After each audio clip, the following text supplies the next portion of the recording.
Avec l'interdiction d'employer des pesticides sur l'espace public, les communes doivent non seulement tolérer davantage de végétation spontanée, mais aussi se tourner vers des outils de désherbage alternatifs.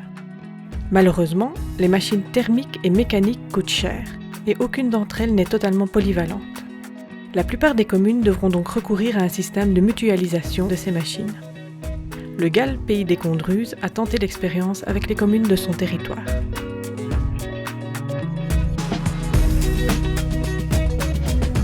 Le projet est né d'une demande de la commune de Tahello. Nous avons donc mis sur pied un groupe de travail qui nous a permis de réfléchir au type de machine que nous allions utiliser pour pouvoir le tester sur nos 7 communes. Nous avons été également visiter la commune de Eupen qui est en zéro phyto depuis de nombreuses années et qui utilise également plusieurs machines de désherbage pour l'entretien de ses espaces verts.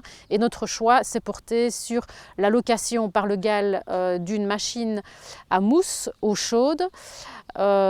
Et également la commune d'Antine nous prêtait pour l'occasion son désherbeur air chaud.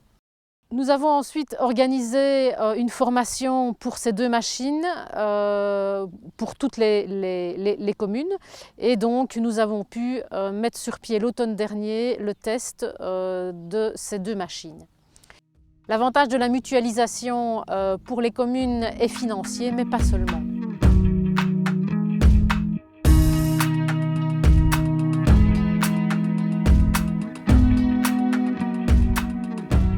L'avantage d'avoir plusieurs types de machines, c'est d'utiliser des machines à certains endroits où qui sont beaucoup plus faciles à utiliser.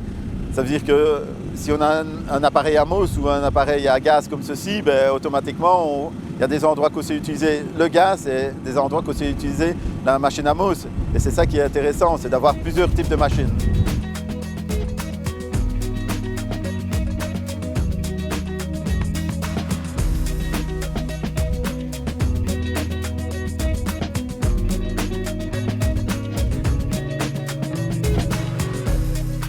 C'est un avantage qu'elle soit proche de chez nous en termes de trajet, ça c'est sûr et certain. On pourrait jouer, à la semaine à ce moment-là, d'une commune à l'autre.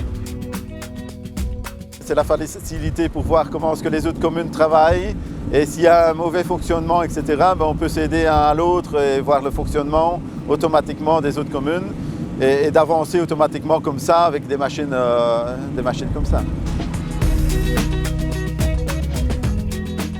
Personnellement, je pense que l'organisation extérieure par rapport à l'agenda d'utilisation de la machine serait préférable d'être exécutée par le GAL, que entre communes, ce serait une charge en plus. Et donc, je trouve que fonctionner comme on a fonctionné cette année-ci, c'est pas mal. Le test de désherbage sur nos 7 communes pendant 3 semaines a répondu en grande partie à nos attentes.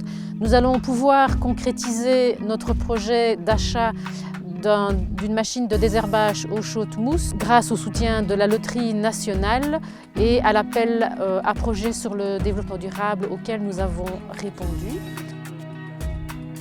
Dans le même temps, une agence conseil en économie sociale nous aide à développer une régie transcommunale permettant la mutualisation des outils de désherbage sur le territoire du GAL. Et cette régie pourrait être aussi utilisée à d'autres outils servant à l'entretien d'espaces publics.